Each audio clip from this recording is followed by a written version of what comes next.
when you talk about procurement or consulting contracts or building costs. These are all important things. These are all overhead costs. They are typically, depending on the type of government, only 20 or 30% of the budget. The budget is overwhelmingly, in what's really a people business, it's personnel. Personnel is the biggest part of every local budget. Only counties are the exception to this because they are transfer mechanisms for a lot of health and social spending.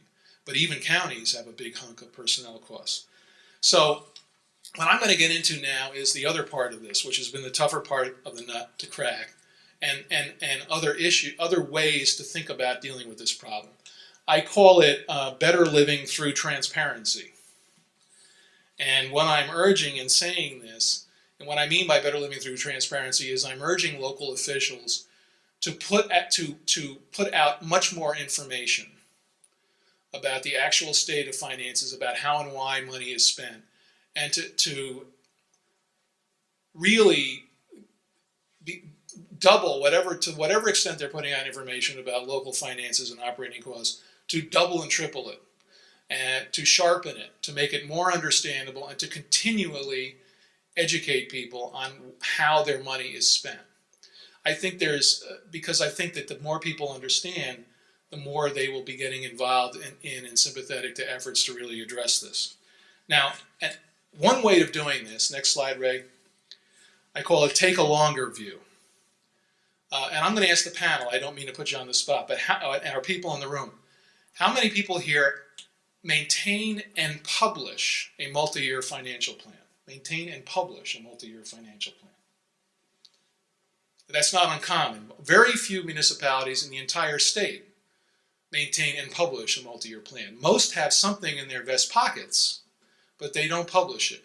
Yonkers began doing one after its fiscal crisis a few years ago, except it seems to have stopped doing it, or at the very least, it stopped posting it on its website. I can't find anything newer than the 2013-14 plan, and they just adopted a budget. They put it out every April for 2 years, and this year they didn't put it out. What does a multi-year plan do? Well, let me give you an example. Next slide.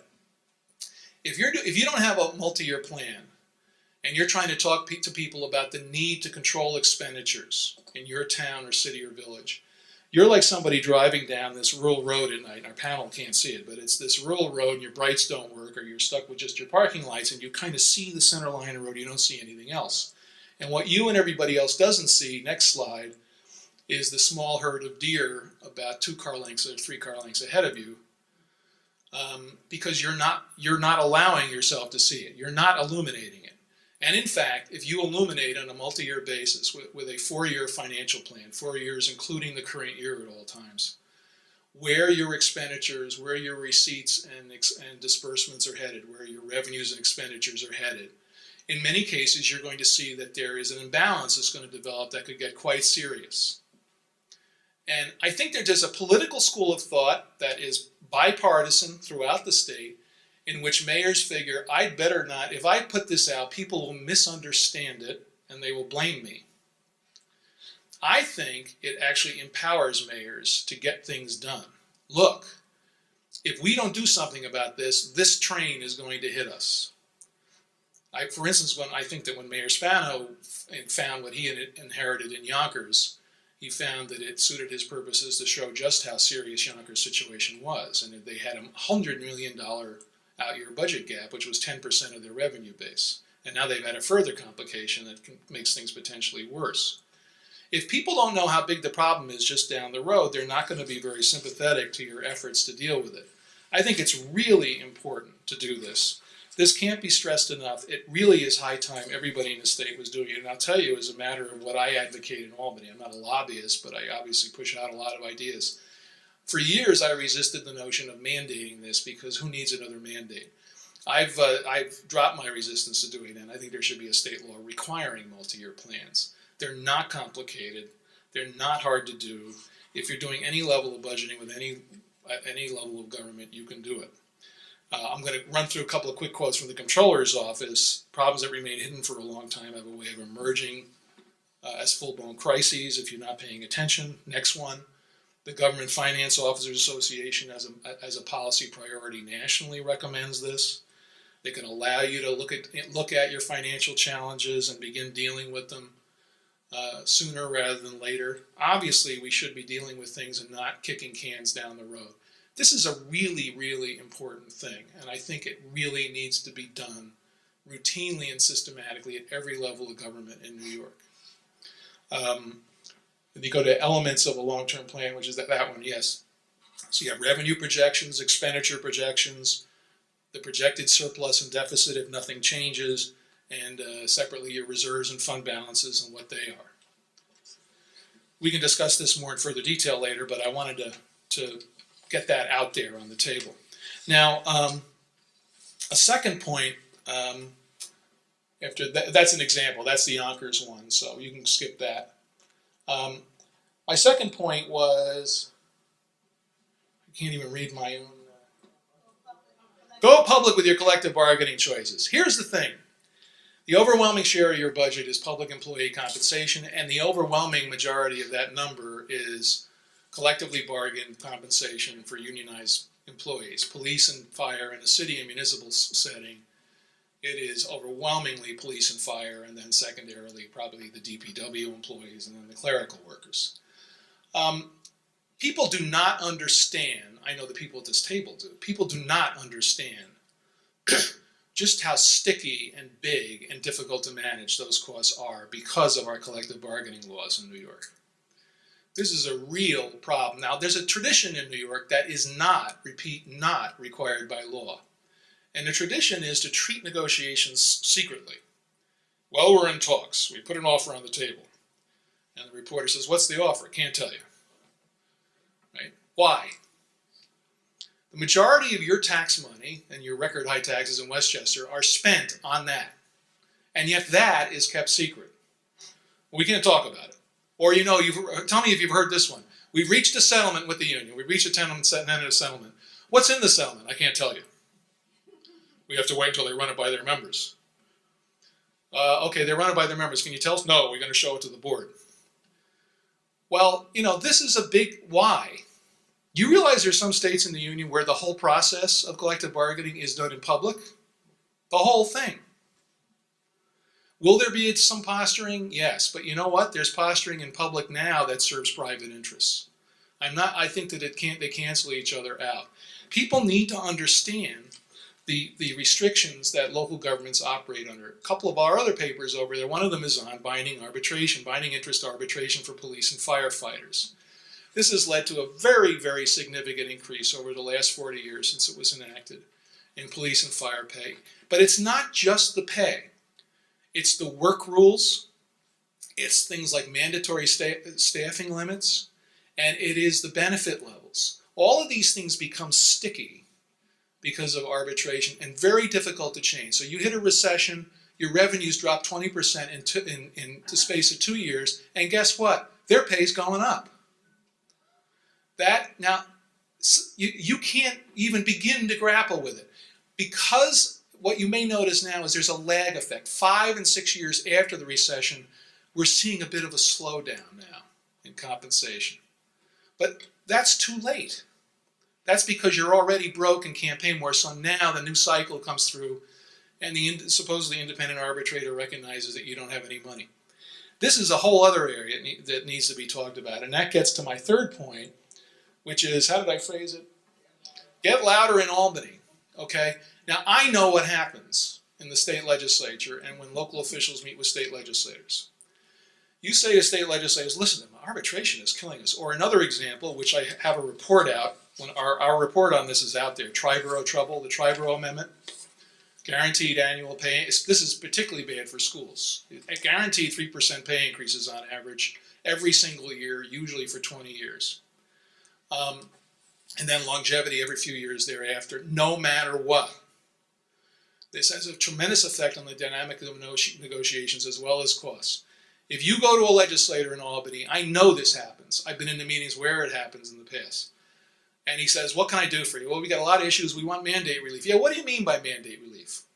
The minute the word Triborough comes out of your mouth, if they're in a good mood, they'll say, no. Next issue? If they're having a bad day, they'll say, look, shut up about that. We're not going to do it. Well, listen, okay? That's discouraging, I know, but you know how the unions get this stuff? They don't take no for an answer. When they come in with something in their agenda in Albany and somebody says no, they say it again. And then they come back next year and they say it again. They're always asking for more, and they never stop asking for it. And now the Conference of Mayors, which is a bipartisan organization, same with the Association of Counties, and the school boards are nonpartisan and include people of both parties. They've all said this is a problem. We need to change this. This is not fair. They've talked about triborough in particular, arbitration in particular for cities. And they talked about it for a few years when the tax cap came in, and they've stopped talking about it as much now because basically the message from the legislature and the governor has been, stop talking about that. We don't want to hear about it. We're not going to do it. Well, if you're going to take no for an answer, you're going to get stuck with this anvil around your neck. It's as simple as that. If you don't change these things, you're not going to change the fundamental driver of local government costs. You can save meaningful amounts. It's worth going for the savings from where they can be realized, from getting more efficient, from sharing services, from consolidation, from all those things. They are worth pursuing. They're really worth pursuing. But like, you know, the governor's going to reward you with a rebate if they can come up with savings worth 1% of their budget. You know, your taxes are not 1% higher than the taxes in Fairfax, Virginia, in case you haven't heard. They're about 40% higher, okay? You know, this is, and the main reason for that, and it's not just because this is an expensive place to live, that's an expensive place to live too.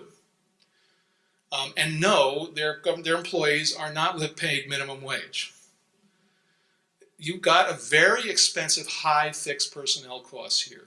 All the total package, salaries and benefits, and that has to be addressed. And so my closing comment on that is, at a certain point, yes, there are state mandates beyond all of these other things, which are very much worth talking about. There are state mandates that do drive a large portion of local budgets. And for that reason, though, you should not mute yourselves as citizens or as local officials. Do not stop talking about this. Keep talking about it. Do not let local lawmakers off the hook when they tell you no, or, well, the governor won't do it. And the governor says, well, they won't do it. This is what he says, by the way, when he's asked by a reporter, well, the legislature won't do it. And they say he won't do it. And by the way, this bill is not even introduced. Bills fixing these things, it's not like they're not passed. They're not even introduced. Okay?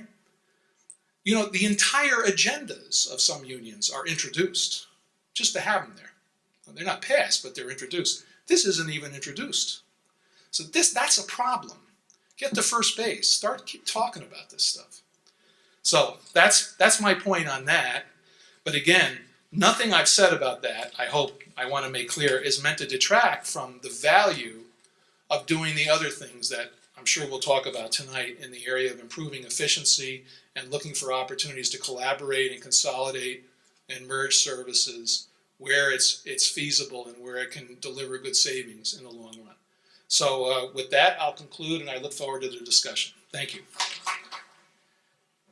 I'm going to start with the first line of questioning, and it's going to be an open question for each one of the panel members to just briefly, based on the cost drivers that EJ outlined, give us a sense of how that impacts your particular area, meaning in the villages and the cities, do we have some of the same set of issues that EJ has highlighted as some of the cost drivers? And I will start with Ann McAndrews. Ladies first. Here we go. Well, the cost drivers are clearly personnel costs. Like many of the other jurisdictions, almost 70% of our budget is made up of personnel costs. But I think there have to be, certain distinctions made with what we're talking about. It is shocking to me that the state can demand the amount of pension participation that it does. I've been a trustee since 2000, and so I did a little 10-year difference. I went to the budgets of the village, and I came up with some pretty interesting figures. In 0405, the total pensions, we expended $837,000. That's still a pretty decent amount of money for a small village of 6,000 people. Our 14-15 budget was $1,647,000. $1,647,000. Almost doubled in a period of 10 years. And that's because what the state does is, rather than a demand from personnel, a contribution towards their own pension plans, it says, okay, you village, you pay someone $1,000 a year, and if it's a policeman, you're going to pay us another $280 towards their pension plan. 28%. So you pay someone $1,000, and you take 28% of that in addition to his salary, and you send it up to the state as part of the uniform officer's pension plan. No contribution by the individual worker. Not that he has any choice. That's just the system. It's a terribly burdensome system. What it means is that if I have to make a decision, do I hire another policeman? We add almost 35% on top of his salary in our budget and in our heads as the cost. For everybody else, it's around 20% of the salary line. And that's a significant amount of money from a small village. And it's a significant amount of thinking that has to go into whether you hire people. Now, Mr. McMahon may be saying, aha, that means they won't hire them. But that is a tremendous cost driver right there. So that is one of those state mandates that we really can't ignore.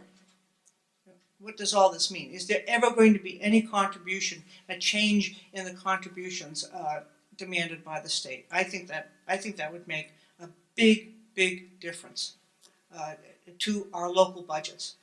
Let's talk about health care. Many of our unions have agreed to 1.5% increase per year and up to 25% of their health care costs. And that's considerable. When you're talking about someone working for the DPW of about $60,000, let's say, and you're saying, you're a family, so your cost to the village for a family plan is about $20,000 a year. Please pay 25% of it. That's a big burden on that worker. So then you keep going down, saying, okay, what more can we do? What more can we do? Well, the bottom line is that we don't hire people. We just don't hire. We have got all sorts of federal grants. We have 3 firemen under a SAFER grant. That pretty soon the SAFER grant will end and we'll have to stop paying them rather than FEMA. But we had to log that into retirements. We expected the retirements. We are very, very, very lean. And so I really think that these cost drivers that we're asked about are interesting. We keep our union negotiations are at 1.5% with police and fire and DPW and CSEA, 1.5%. We're now going into renegotiation with them. And it's going to be difficult keeping it at 1.5. It really, really, really is. The benefit levels are regulated. And we try to have our employees share in the cost of these benefits. And as I mentioned to you, over 10 years, the difference in cost has doubled for pensions, and $1.6 million go into pensions from the village. So I would think one of the major changes would be more contribution. And I'm sure there are other issues, but I'll just share, let the others share in the conversation. Steve, the same question to you. Okay, thank you. Is this on? Use this one. Yeah. Sorry, Randy. Put this here. Yeah, I think Ann really hit the nail on the head, and I think all of the panelists up here will probably agree that what EJ said also is that the personnel cost is really what does drive the municipal government budget expenses. Scarsdale's annual expenditures for our 14-15 fiscal year, which by the way in villages run from June 1 to May 31 every year. So we're not quite at that time though. We do spend from November until the budget is adopted the following May 1, doing 50% of our time with the board and the staff on budget. That's how much time we spend and how difficult it's been in an environment that's been no growth now in our community for about 5 years. But the cost of personnel is where you really do need to start. And of course you need good people and you need to pay them a decent wage in order to deliver the services that the residents that live in Westchester County, I know in the village of Scarsdale, expect. But the costs of negotiating, we have 6 labor unions. It's very difficult under the environment, EJ mentioned it, especially with our police and fire, with the mandatory binding arbitration, which is afforded to them, and the Triborough decision, which is there all the time. So we're up against it with the unions, and we have to be fair and reasonable. In a community like Scarsdale, if we ever end up at arbitration, we obviously have the ability to pay there. We have a very strong tax base. So we do the best we can in the negotiations, and I think we do very well. But it's a very difficult environment, these negotiations, and the legislation in Albany, as EJ said, the lobbying that goes on from the labor unions up there is strong. And some of the legislation is totally one-sided and very difficult to deal with. And I happen to agree with him that the municipal officials need to do a better job of getting our agenda on the table and starting to balance that out. Now, the New York Conference of Mayors does handle that on behalf of cities and villages, but I think we need to get more proactive in that area, almost to the point where we may need to start hiring lobbyists through municipal consortiums to go up there and try to get through to some of those legislators. But that's difficult. But then you get into the fringe benefits. I mean, we're at about 40% now on fringes on top of the salaries. And those are major drivers of costs, and to a great extent, they're uncontrollable. Ann just touched on the pension. Our pension increases over the last 5 years between the police and fire pension plan and the employee retirement system have increased from roughly $2 million to $5 million over the last 5 years. It's a 130% increase. Now EJ talks about multi-year budgeting. I don't know how you account for that. And when you talk about 1% on our tax rate being about $390,000, and you look at increases in the millions of dollars or $1 million, let's say, year to year in just one area, very, very difficult to manage and try to stay within a tax cap. So that's difficult. And the health insurance as well, which goes up on average 10 to 12% every year. Many of us are in the New York State Health Insurance Program, which is run by the state of New York. One of the things that I think they can do, instead of us having to negotiate with our unions to pay a contribution of that pension, the family plan now for the New York State Health Insurance Plan is close to $21,000 a year for each employee. Okay, we're trying our contributions or percentage contributions with our unions, but it's not cutting it.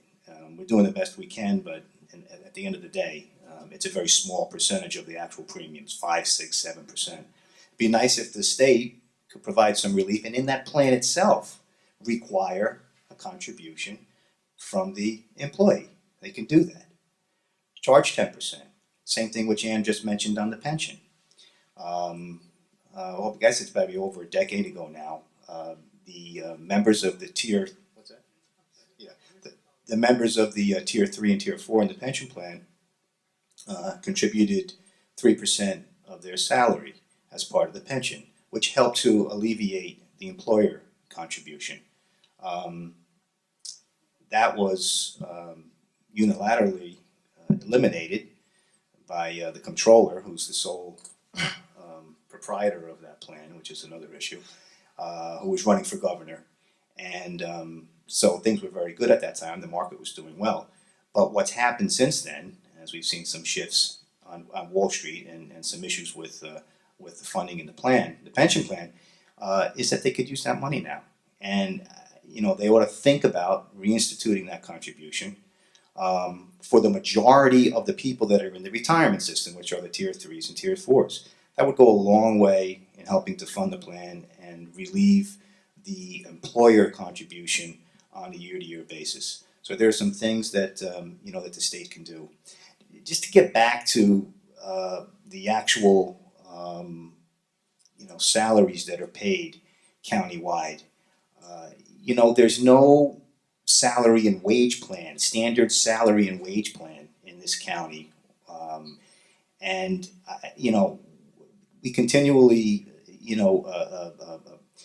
I don't want to use the word poach, but that's what happens between the municipalities and the county. We're always grabbing employees when we need a building inspector or police. I think Mayor Davis can attest to the fact that many of his police officers have been trained here in Mount Vernon.